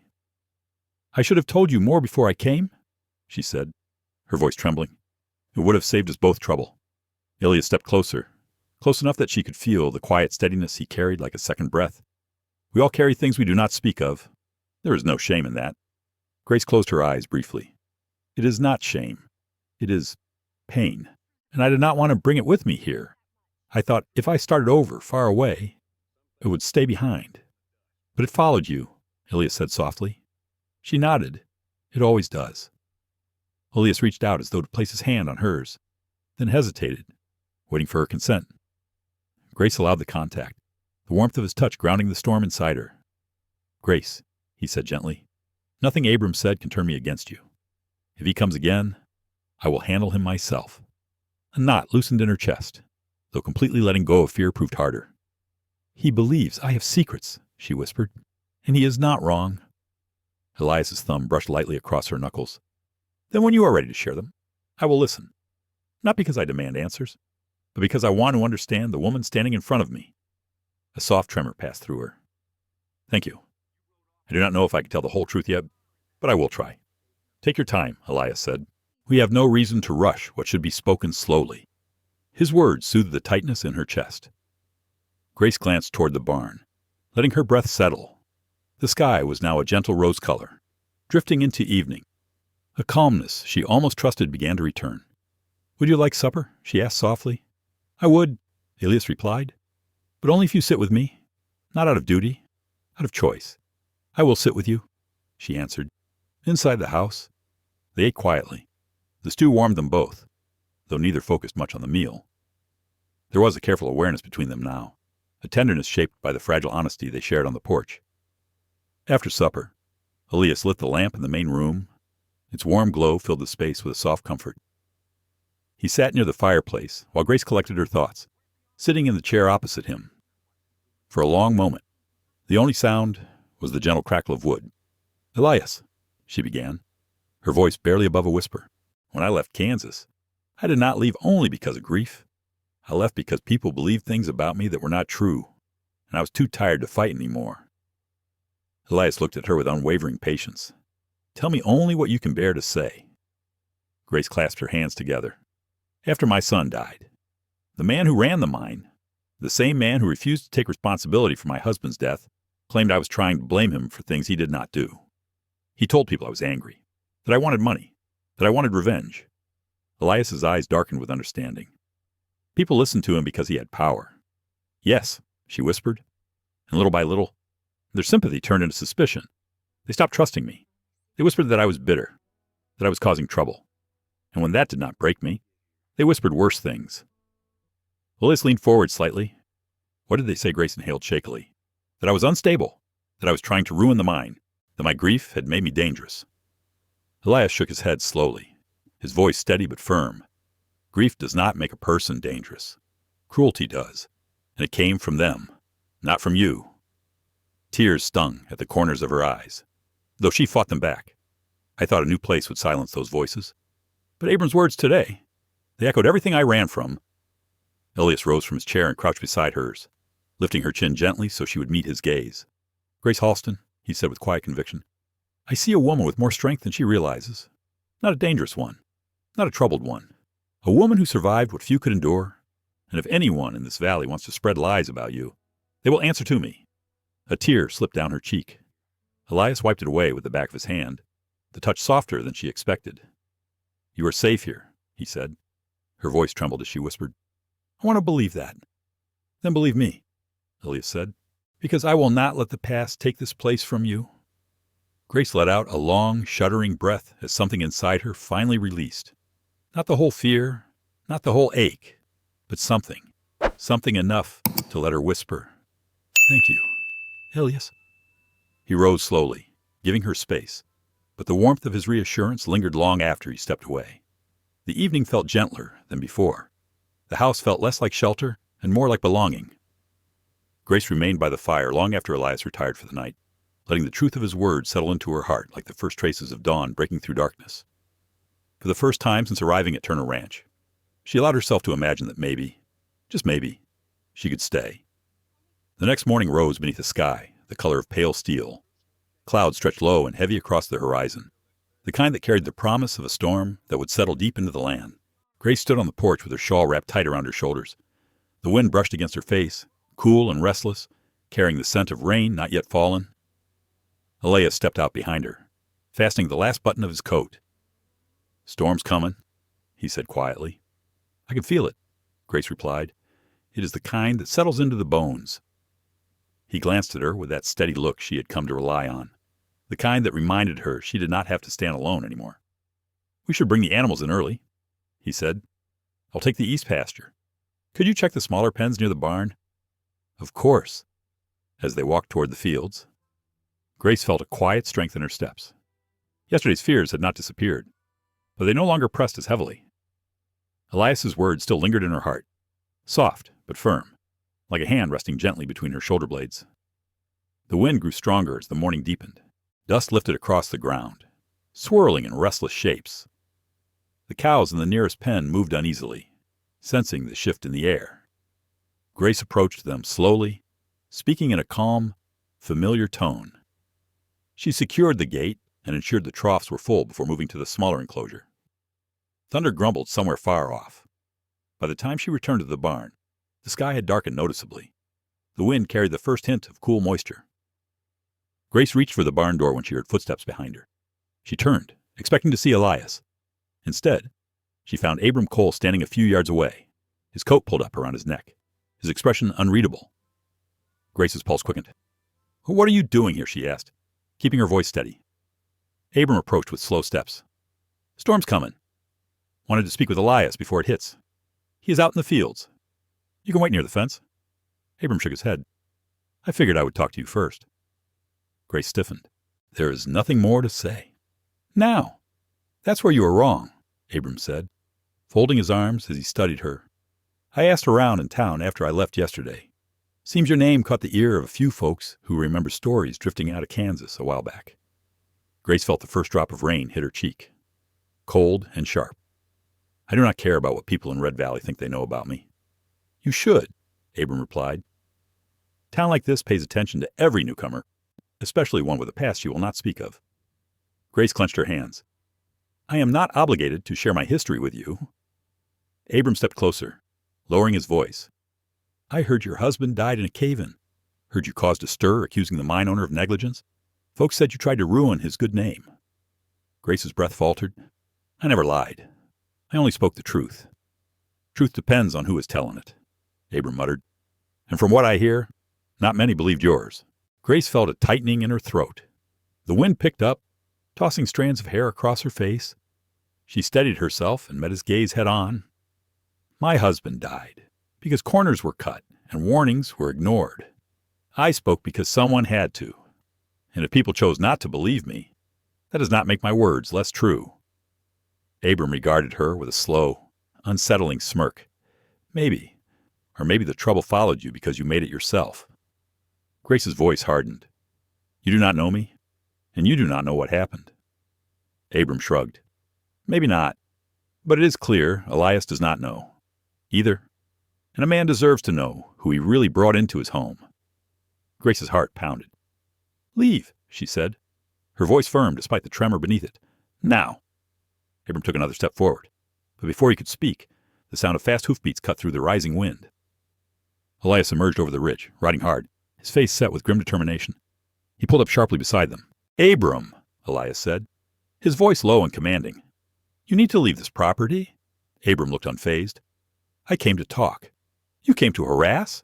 Elias replied, and I will not tolerate it. Abram held Elias's gaze for a long moment. You defend her quick, don't you? Even though you barely know her? I know enough, Elias said. Abram spat on the ground. You are a fool. Turner, this ranch is all you have left. You should be careful who you trust with it. I am careful, Elias said, which is why I am asking you to leave before the storm breaks. You are not welcome here. Abram's expression shifted, not to fear, but to something colder. You think rumor dies just because you want it to. Folks in town are talking, and I will not be the last to come ask about her. Grace felt the words like a blow, though she held her posture steady. Elias moved closer to her, his presence firm and reassuring. Go, Elias said again. After a tense moment, Abram climbed into his wagon, flicked the reins, and rode off toward the main road. Grace watched until the wagon disappeared behind a curtain of dust and rising wind. Elias turned to her. Are you all right? Grace nodded, though her voice wavered. His words do not frighten me. It is the thought of others believing him that I fear. Elias stepped closer. Grace, listen to me. Abram is a man who thrives on stirring trouble. He did it for years with my father. He will do it again with anyone he can. His words are not truth. They are bait. Grace looked up at him, rain softening her hair. But he will not be the only one. More people will come asking. Then let them, Elias said firmly. I will speak for you. And if you choose to tell your story, I will stand with you as you do. A single tear slipped down Grace's cheek, mingling with the rain. Thank you. I do not want to bring hardship to your life. You are not hardship, Elias said. You are hope. The word struck her deeply. Hope, a feeling she had not believed she deserved any more. Yet here Elias stood, offering it freely, without hesitation. Thunder rumbled again, closer this time. Elias touched her arm gently. We need to get inside before the storm hits. Grace followed him toward the house. The wind had grown colder, sharper. She felt the first real wave of rain fall across the land, the kind that darkened the earth instantly. Inside. The lamps flickered as Elias shut the door behind them. The storm broke fully then, rain lashing against the windows, wind howling across the open plains. Grace wrapped her arms around herself as the wall shuddered with the force of it. Elias lit another lamp and brought it near her. Storm like this does not last, he said. It feels fierce, but it passes. Grace looked up at him. Do all storms pass? He hesitated. Not all, but the ones that matter do, if you let them. She let his words settle into her heart. Outside, the storm roared, wild and unforgiving. But inside, Grace felt something steadier than fear. She felt the beginnings of trust, the beginnings of something brave, the beginnings of a place where she might finally belong. The storm raged long into the night. Rain struck the roof in steady sheets, and the wind moaned against the wooden walls as though the whole prairie were crying out. The lamp on the table flickered in protest with every gust. Grace sat near the hearth, her shawl drawn tightly around her shoulders, watching the flames sway and settle in uneven rhythms. Elias moved about the house with quiet purpose, checking the windows, securing the latch on the back door. adjusting the damper in the stove so it would not smoke. His movements were calm, measured. Even in the chaos of the storm, he carried the stillness of a man who had weathered many tempests before. When he finally joined her near the fire, the room felt smaller, but in a way that comforted rather than confined. "Storm's a fierce one," he said softly. "Stronger than most this time of year?" Grace nodded. "It reminds me of storms back home. They always seem to come on the nights I felt weakest." Elias looked at her, his expression softening. "Storms always find the cracks. Makes us see where we are mended and where we are not." Grace leaned forward, letting the warmth of the fire sink into her chilled palms. "Is this how you felt, after losing your wife and child? Like the world found every weakness just to test you?" Elias let out a slow breath, not avoiding her gaze. "Yes. For a long while, it felt like life was testing whether I would break or keep on walking. There were nights I thought I would not." Grace lowered her eyes. "I have had nights like that too." Elias sat beside her, leaving space but not distance. "You survived those nights, Grace. That alone says something strong." She stared into the fire, watching a small ember detach and rise like a frightened bird before disappearing. "I survived, but I did not heal. I carried grief like a second skin, and when people turned against me, I believed them. Every cruel whisper, every pointed stare, I let it convince me I was something to be doubted." "You are not something to be doubted," Elias said, his voice steady. "You are someone to be valued." The words reached her like soft footsteps crossing the quiet of her heart. She swallowed hard. "I want to believe that," she whispered. "Then believe it a little at a time," Elias said. "Belief grows slow, like grass after a harsh winter." The storm thundered again, shaking the windows. Grace closed her eyes and felt the tremor move through her bones. But this time, she did not feel alone. They sat in silence for a while, the kind of silence that did not demand anything but company. Elias would glance toward the door now and then, listening for any sign that the barn might need checking. But the wind had eased just enough to bluff safety for the moment. When Grace finally rose, Elias stood as well. "You should rest," he said firmly. "The storm may keep you awake, but your body needs sleep." Grace hesitated, her fingers brushing the edge of the table. "I will try. Thank you for sitting with me." "My door's open," Elias said, "if the storm becomes too much." She nodded and walked slowly toward her room. The hallway felt longer than usual, each shadow stretching across the floor like quiet reminders of the past. But the warmth from the fireplace followed her, softening the night. She lay down fully clothed, pulling the quilt to her chin. The wind rattled a loose shutter outside, and rain tapped insistently against the window panes. She closed her eyes and tried to let her breath soften. It took time marked by distant thunder and the slow settling of her heartbeat, but eventually, sleep found her. When morning came, it arrived quietly, almost apologetically. The storm had passed, leaving behind a land washed clean. Soft mist clung to the fields, and puddles glimmered like fragments of broken glass near the barn. Grace stepped outside, breathing in the scent of wet earth. The ranch felt different today, still recovering, still adjusting, like her. Elias emerged from the barn, his sleeves rolled up, his boots soaked. "Most of the animals are fine," he said. "Fence took a bit of damage in the east pasture, but nothing we cannot fix." Grace nodded. "Is there anything I can help with for now?" "Just stay close to the house," Elias said. "The ground is slick, and Pearl is restless after the storm. I will handle the heavier work." Grace sensed something in his tone, protective. Yes, but also thoughtful, as if he was still turning over last night's conversation in his mind. "Did you sleep at all?" she asked gently. "A little," Elias replied. "Storm kept me listening more than resting." Grace offered a faint smile. "We have that in common." They walked toward the porch together. Elias paused at the steps, glancing across the meadow. "Grace," he said slowly, "I want you to know that nothing Abram Cole said changes my mind about you. Not one thing." Grace felt her throat tighten. "I needed to hear that. Today, of all days." Elias nodded, then looked out across the land again.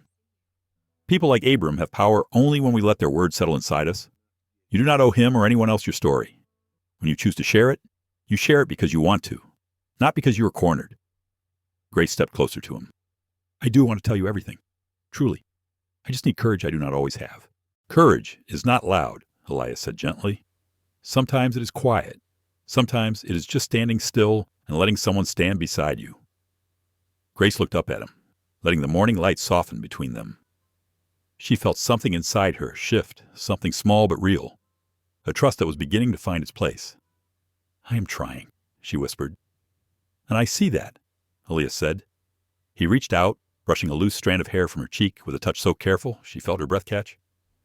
"We will face whatever comes together. Do not doubt that." The simple certainty in his voice anchored her. A distant rumble of thunder echoed faintly, far away now, a memory of the storm that had passed. Grace knew there would be more storms, both on the land and within her. But for the first time in a long while, she felt she had someone willing to stand with her through the worst of them. They walked back into the house. Grace brewed coffee while Elias inspected a few damp spots near the windows. The normalcy of their shared tasks wrapped around her like a warm blanket. She felt steadier with each passing moment. When they sat down to breakfast, Grace reached for his hand. It was a small gesture, unsure, but sincere. "Thank you," she said. Elias squeezed her hand lightly. "You do not have to thank me. Just let me stay by your side." Grace nodded, her voice warm, though quiet. "I think I want that. Outside." The prairie breathed in the aftermath of the storm. The sun crept through the thinning mist. The ranch slowly returned to its rhythm. And in the quiet morning after the thunder, Grace felt a new resolve anchoring itself inside her. Not loud, not sudden, but deep. A resolve that told her she was ready for whatever came next. The day after the storm carried a strange calm. The air held that clean, quiet stillness that follows heavy rain, the kind that makes every sound stand out a little sharper. Grace spent the morning tending to small things around the house, while Elias worked on the broken fence in the east pasture. She tried to keep her mind steady, letting her tasks guide her hands. But a subtle tremor lingered beneath the surface. By midday, she felt it rising again, the pull of the past, whispering at her from the corner of her suitcase, where an unopened letter lay hidden among neatly folded clothes. She had kept it buried since her arrival at Turner Ranch, pretending its weight was nothing more than paper. But after Abram's visit, the letter felt louder, as though the words inside were pacing, like an animal waiting to be freed. Grace paused at the foot of her bed, staring at the worn leather case she had carried across states, through sleepless nights, across a life she barely recognized anymore. She lowered herself slowly to her knees and opened it. Her fingers brushed over the letter. The envelope had softened over time, the edges slightly bent. She turned it over, studying the handwriting. It belonged to a man she once trusted more than anyone except her husband, Thomas Rudd, the foreman who had been there the day the mine collapsed, the man who warned the owner about the unstable beams, the man who stood at her husband's burial with grief in his eyes. But the letter came months later, long after the townspeople had turned against her. Grace sat back on her heels, heart thumping softly beneath her ribs. She closed her eyes before breaking the seal. The words inside were simple and devastating. "Grace, I fear the truth will not stay hidden much longer. People are starting to ask questions again. They want someone to blame, and the man who caused this has more money and more power than any of us. I know what he did. You know what he did. But if the truth comes out, he will let everyone believe you were behind the accusations. They will turn on you again. They already have. I do not want to see you hurt. Leave while you still can. You deserve peace, not this." Thomas Grace bowed her head as a fresh wave of tremors moved through her. She had left Kansas because of this letter, because of Thomas's warning, because staying would have meant becoming a target again. She pressed the letter to her chest, breathing out a soft, broken sigh. A sound from the hallway made her start. She quickly folded the letter and tucked it behind her skirt as Elias stepped into the room. "I knocked," he said gently. "You must not have heard." Grace forced a faint, shaky smile. "I was lost in thought." Elias took a step closer. His eyes searched her face with quiet concern. "You look troubled." Grace felt tension rise in her throat, but she steadied herself. "I am all right." Elias waited, patient, but not fooled. Grace rose to her feet. "Did you finish the fence?" "For now," Elias replied. "I need a second pair of hands to brace a few beams. I was hoping you could help." Grace nodded, welcoming the distraction. "Of course." They walked toward the east pasture in silence. The sun hung low, though the day was still young. Its light filtered through thin clouds that drifted lazily across the sky. Grass glistened where puddles had not yet dried.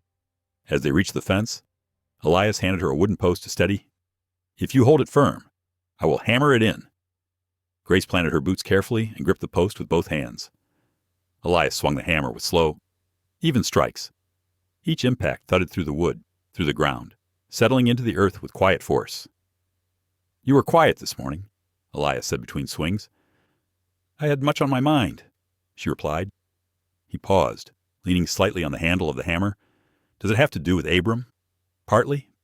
"And the rest?" Grace hesitated. The words pressed at her lips, heavy and hesitant. "Elias, there are things I have not told you.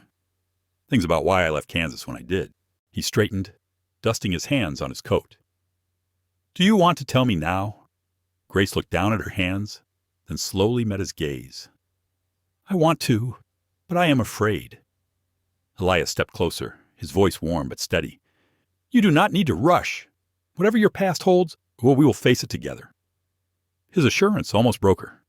She swallowed hard. "I found a letter today. A letter from a man named Thomas Rudd. He worked at the mine with Daniel. He saw the truth behind the collapse.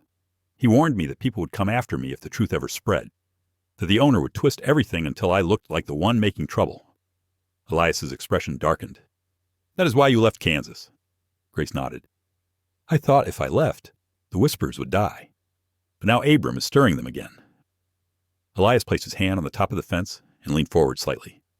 "Grace, listen to me. Running from cruelty does not make you weak. It makes you wise. You protected yourself. That is something to respect." Grace felt tears prick her eyes. "I wanted to start over, to be someone new, someone whole. But maybe you cannot outrun what people believe." Elias shook his head. "People believe what they are told. They do not always know the truth, and truth takes time to rise above lies." Grace's breath quivered. "I do not want my past to destroy this place. Or you." "It will not," Elias said firmly. "I decide who I trust. Not Abram, not the town. Me." Grace pressed a hand to her chest, trying to steady the storm rising inside her. "I am so tired of fighting shadows." Elias touched her shoulder gently. "Then stop fighting them alone." His words settled deep, leaving her momentarily speechless. She looked up at him, the sunlight catching the edges of his hair, the faint lines around his eyes revealing a life marked by loss but not defeated by it. "I wish I were as strong as you believe I am," Grace said. Elias smiled softly. "You are stronger than you know. You just forget sometimes." A silence stretched between them, warm and full, not dawning. Grace stepped back and wiped her eyes discreetly. "I can help with the next post," she said, her voice steadier than before. They worked together quietly, falling into a natural rhythm. Grace held each beam while Elias hammered it into place. Their movements blended, not rushed, but purposeful. As they repaired the fence, Grace felt the slow re-knitting of something inside her. When they finished, Elias looked across the pasture. "Storm did less damage than I feared. The land held strong." Grace looked at him meaningfully. "Maybe we did too." Elias met her gaze, understanding her words without needing explanation. As they walked back toward the house, Grace felt lighter. Not free, not yet, but no longer weighed down by the same crushing fear. The truth she carried had stepped into the open air, and though the world had not changed, something in her had, inside the house. She set the folded letter on the table between them. "I want you to read it," she said quietly. "I am ready." Elias looked at her, his expression filled with admiration and something gentler than she had ever expected. "I will read it when you are ready to hear my thoughts," he said. She nodded. "I am—" Elias took the letter, unfolded it carefully, and read it while Grace stood nearby, hands clasped tightly. When he finished, he set it down with a slow breath. "Grace," he said softly, "you did nothing wrong. The only wrong was done to you." Her eyes filled again, but she did not look away. Elias stepped toward her, placing a warm hand over hers. "You have carried this guilt for too long. Let me carry some of it now." And in the quiet of that simple moment, Grace felt the first real breath of relief she had felt in years. The morning after Elias read Thomas Rudd's letter dawned with a quiet brightness, as though the world itself offered a gentle reassurance. Warm light crept across the kitchen floorboards, stretching long and pale toward Grace's boots. She stood at the table with a rag in her hands, wiping down the surface more times than necessary. She could not calm the tremor inside her. Elias stepped into the room, fastening the buttons on his vest. His movements were slow, deliberate, almost protective in how they filled the silence. "We need to go into town today," he said. Grace froze. "Town, yes. Supplies are low, and—" His voice softened. "And you should not hide from the whispers." Grace lowered her eyes. "I am not ready to face them. I do not expect you to be ready," Elias said gently. "But you do not have to be afraid." Grace folded the cloth between her fingers. "What if they look at me the same way people in Kansas did? What if the rumors spread faster than the truth?" Elias stepped closer, resting his hand lightly on her arm. "Then they will see me beside you, and they will know where I stand." The steadiness of his touch unraveled a knot inside her chest. She nodded, though uncertainty still curled at the edges of her breath. An hour later, Grace found herself riding beside Elias in the wagon toward Red Valley. The road stretched ahead in long, uneven lines, bordered by fields still damp from the storm. Birds called to one another from fence posts, and the air carried a crisp coolness, washed clean by rain. But Grace's hands trembled slightly where they clutched her skirt. Elias glanced at her from time to time, his expression warm, steady. "If this becomes too much, you tell me. We can turn around at any moment." Grace shook her head. "No, I need to do this. I am tired of running from shadows." She spoke the words softly, but she meant them. When the town finally came into view, Grace felt her heartbeat quicken. Red Valley was small but lively, with storefronts lining the main street and wagons passing one by one. People milled about, carrying baskets, tools, or bolts of cloth tucked under their arms. The rhythm of ordinary life flowed easily around her. Elias stopped the wagon in front of the general store. "You ready?" he asked quietly. Grace inhaled deeply, then nodded. "Yes." She stepped down from the wagon. Her boots met the dusty road with a soft thud. She took one step, then another, Elias walking beside her. And though her heart pounded, her spine remained straight. Inside the store, the warm smell of flour and dried herbs filled the air. Shelves were lined with jars of preserves, sacks of grain, spools of twine. Grace scanned the room, noticing how a few people paused to look at her. Their gazes were curious rather than cruel, but familiarity told her how quickly curiosity could shift. Elias greeted the storekeeper, "Mr. Halford," with a polite nod. "Morning to you." "Elias," the older man said, "and this must be Mrs. Turner." Grace stiffened. She glanced at Elias, who simply smiled. "Grace Halston," Elias corrected gently. "She is helping me on the ranch." "Mr. Halford nodded kindly. "Well, Miss Halston, welcome. Heard we had ourselves a mighty storm. Hope y'all didn't see too much trouble." His friendliness caught Grace off guard. "We managed," she said quietly. They gathered supplies in comfortable silence. Flour, lamp oil, coffee beans. Elias favored a few bolts of sturdy cloth Grace chose for repairs around the house. Once they approached the counter, a woman Grace recognized from the street earlier entered the store. She had a sharp jawline and a brisk walk, the kind of person who always seemed to be rushing somewhere. She stopped mid-step upon seeing Grace. "I heard you're the mail order bride everyone's been talking about," the woman said, her voice loud enough for the entire store to hear. Grace felt heat rise beneath her collar. The woman took a step closer. "Folks say you came from a troubled town out east, that you left behind more questions than answers." Elias shifted slightly, and Grace felt his presence like a protective wall. But she lifted a hand, silently asking him to let her speak. The woman folded her arms. "So, is it true? All those rumors?" Grace met her gaze squarely. "My husband died in a mine accident because warnings were ignored. I spoke the truth. Some people did not want to hear it. They called me a troublemaker to protect the man who caused their loss. That is the truth." The woman blinked, taken aback by the directness. "And you left?" she asked. Grace nodded. "I left because staying meant being surrounded by people who chose lies over compassion. I needed a chance to breathe again." A murmur moved through the store. Not harsh, not cruel, just thoughtful. Elias stepped forward then. "Grace is a good woman. She came to the ranch with honesty and courage. Anyone who doubts her can talk to me." There was no threat in his voice, only certainty. "Mr. Halford gave a slow nod. "Seems to me folks who judge without knowing the whole story are the ones with something to hide." The woman looked between Grace and Elias, her expression softened by something like understanding. "I did not mean to offend," she said, voice quieter now. "I was only repeating what I heard. Repeating rumors is how harm grows. Grace replied gently. "But thank you for listening." The woman hesitated, then offered the smallest of nods before turning back to her shopping. Grace released a slow breath she did not realize she had been holding. Elias touched her arm lightly. "You handled that well." "I was terrified," Grace whispered. "Does not change the fact that you stood your ground." Grace felt a quiet warmth spread through her. "I suppose I did." They loaded the supplies into the wagon and began the journey home. The sun had grown brighter, filling the road with soft warmth. Grace watched the passing fields, letting the calm settle inside her. "Elias," she said softly, "I saw the way people looked at me. Some curious, some uncertain, but no one looked at me like I was poison. Not like back home.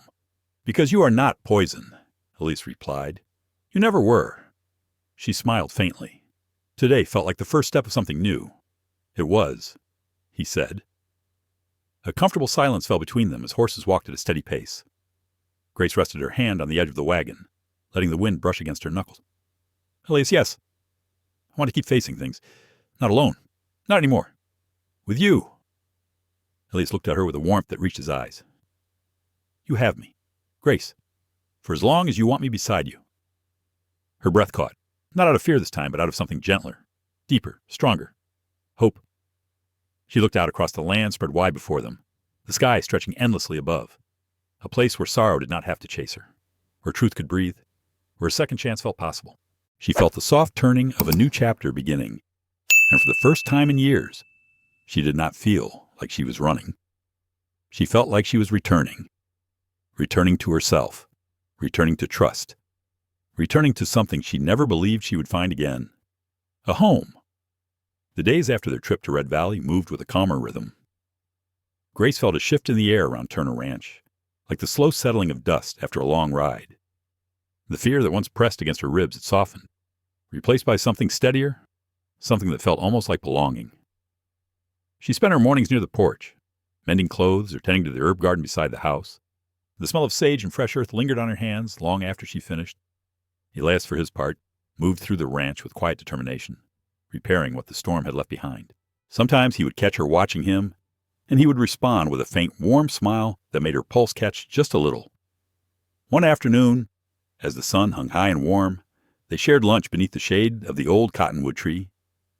It was the kind of simple moment Grace had once believed lost to her forever, the kind of peace she feared might slip away if she breathed too deeply.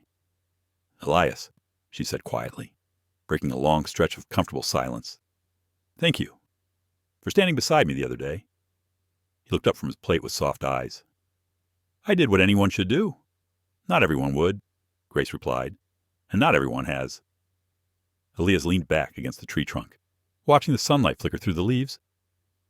"I meant what I said. You're not facing anything alone." Grace smiled gently, but she said nothing more. Some gratitude could not be spoken outright. It lived too deeply inside her to fit into a sentence. As they finished, the distant sound of hooves reached them, slow at first, then clearer. Elias stood, instinctively protective. "Someone's riding in," he murmured. Grace rose beside him, her heartbeat quickening.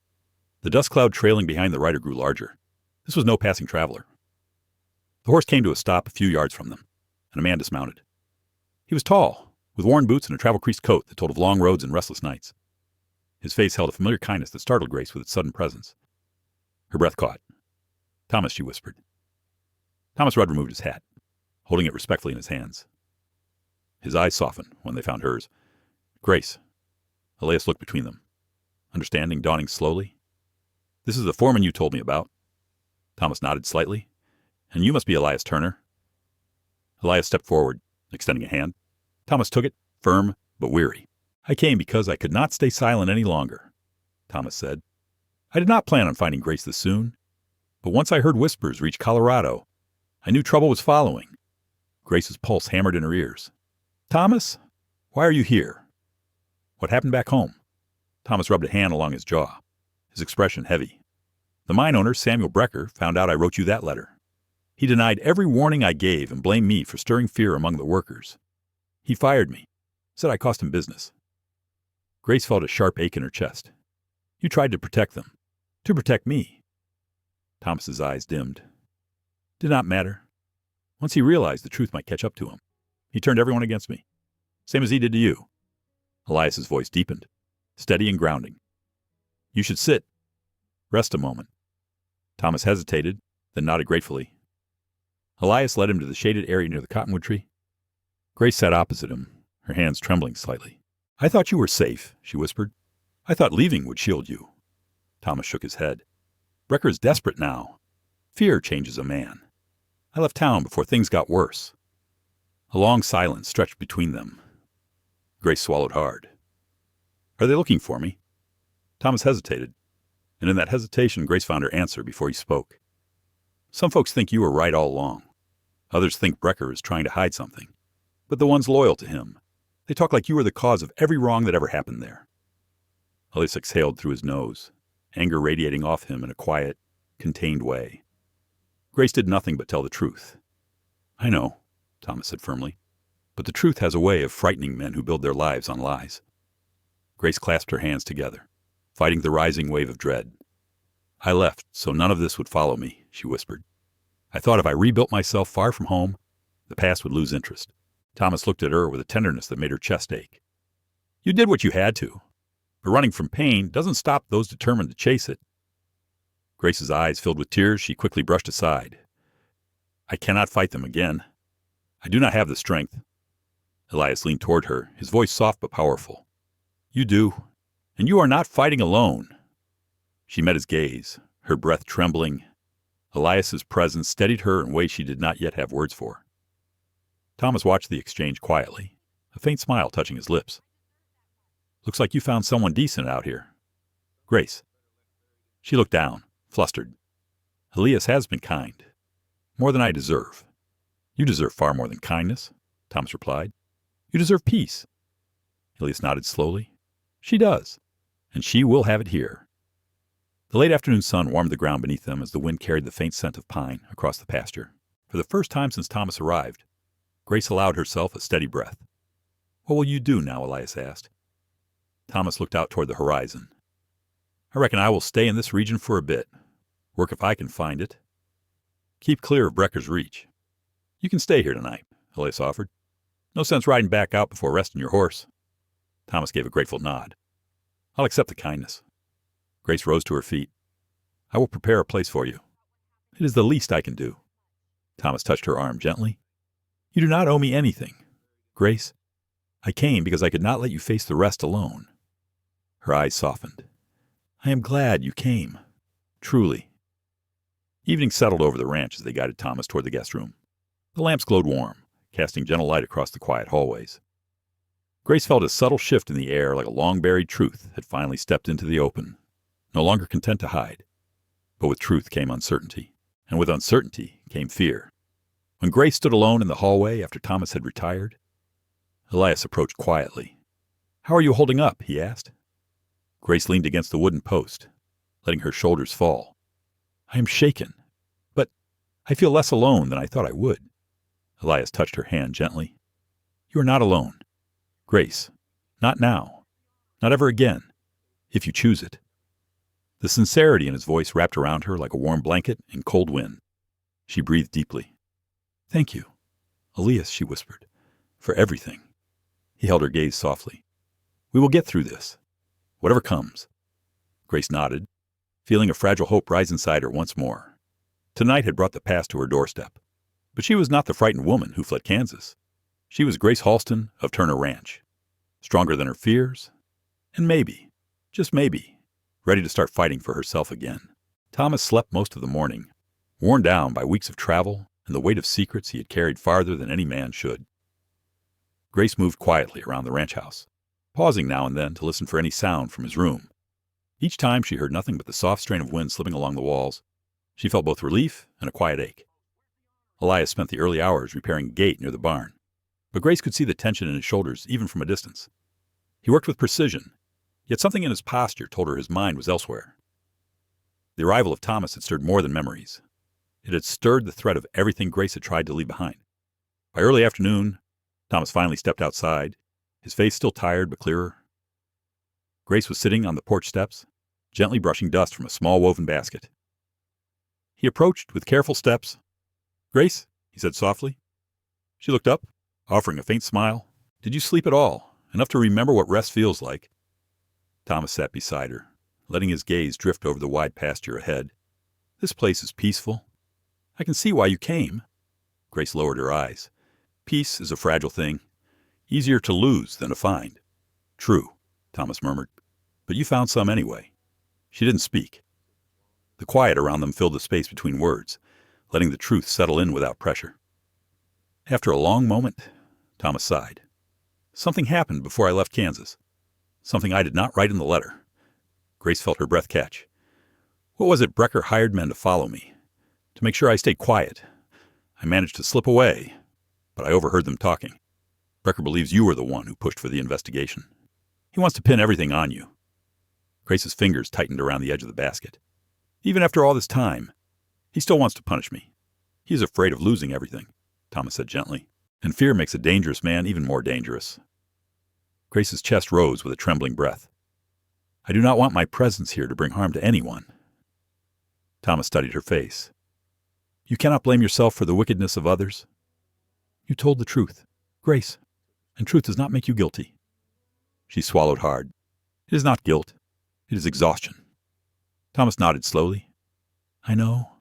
I have carried my share of it." A moment later, Elias approached from the direction of the barn, wiping his hands on a piece of cloth. His steps were slow, deliberate, the way a man walks when he is measuring the weight of his next words. "Thomas," Elias said, "how far behind you do you think Brecker's men are?" Thomas shook his head. "I do not know. Days, maybe weeks, if fortune favors us. But they will not give up easily." Elias's jaw tightened.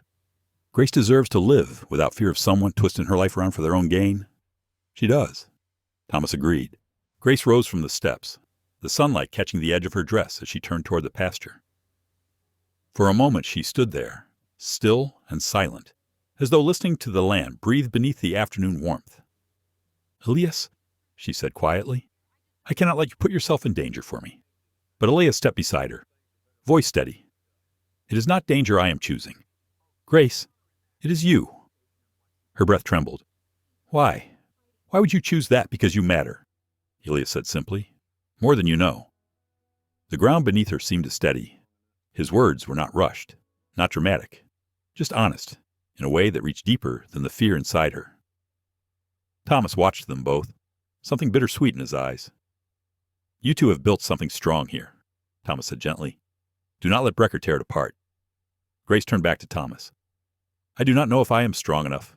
"You are stronger than you believe," he replied. "You survived what others would have fallen under. And now you have someone at your side who will not let you face a storm alone." Elias nodded in agreement, and storms do not last. The land out here teaches that better than anywhere. Grace's hands fell to her sides, fingers gently unfurling. "I want to stop running," she whispered. "I want to stand still long enough to feel the earth under my feet, to believe that the future is not something to fear." Thomas smiled, worn but genuine. "Then let this be the place you stop." For a long while, they stood together, letting the wind sweep through the tall grass, carrying with it the scent of sun-warmed sage. A hawk circled overhead, its wings steady, gliding on invisible currents. Grace watched it, imagining for a moment what it must feel like to trust the air enough to release every tension in your wings. By late afternoon, the three of them gathered near the corral where Elias kept the horses. Thomas inspected a few boards, running his fingers along the rails. "You built this well," Thomas said. "Sturdy, reliable." Elias nodded. "My father taught me how to build fences that hold through storms. Said a good fence keeps danger out and hope in." Thomas gave a soft, thoughtful laugh. "I like that." Grace felt the words settle deep inside her, touching something tender. "So what happens now?" she asked quietly. Thomas looked between them. "Brecker's men may pass through this region. If they do, they will ask questions. But they do not know this land, and they do not know the people here." Elias stepped closer to Grace. "If they come, they will find a truth stronger than any lie they carry." A silence fell, not heavy but resolute. Grace closed her eyes. "I spent so long letting fear decide my path. I do not want to live like that anymore. Not here, not with you." Elias gently touched her hand. "Then choose differently. Choose this place. Choose the truth of who you are." She lifted her gaze to his, feeling warmth rise inside her like a slow flame. I choose this, she whispered. I choose you, Elias. His breath caught, a quiet shift she felt, rather than heard. And I choose you, Grace. Thomas looked away respectfully, though a faint smile tugged at the corner of his mouth. Seems my timing is as clumsy as ever. Grace laughed softly, a sound fragile, but real. It is perfect timing, Thomas, truly. As the sun dipped lower, the sky blushed with shades of amber and rose. Elias turned toward the horizon. I believe Brecker's shadow will reach here soon enough, he said. But when it does, he will learn that Grace Halston is not a woman to be hunted. She is a woman worth fighting for. Grace felt tears gather, not from sadness, but from the steady strength wrapping itself around her, strength that came from her own heart as much as from the man standing beside her. Let him come, she whispered. He will not find the broken woman he chased from Kansas. Not anymore.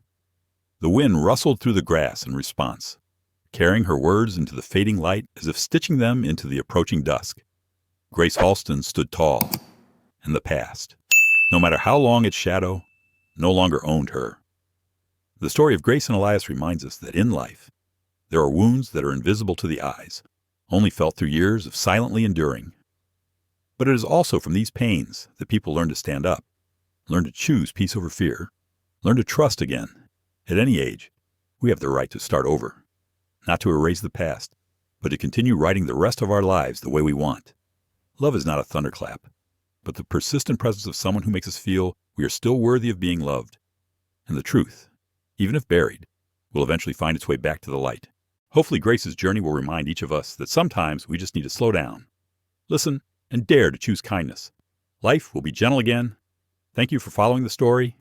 If you find it meaningful, please like, share, and subscribe to the channel to continue accompanying the stories that touch your heart.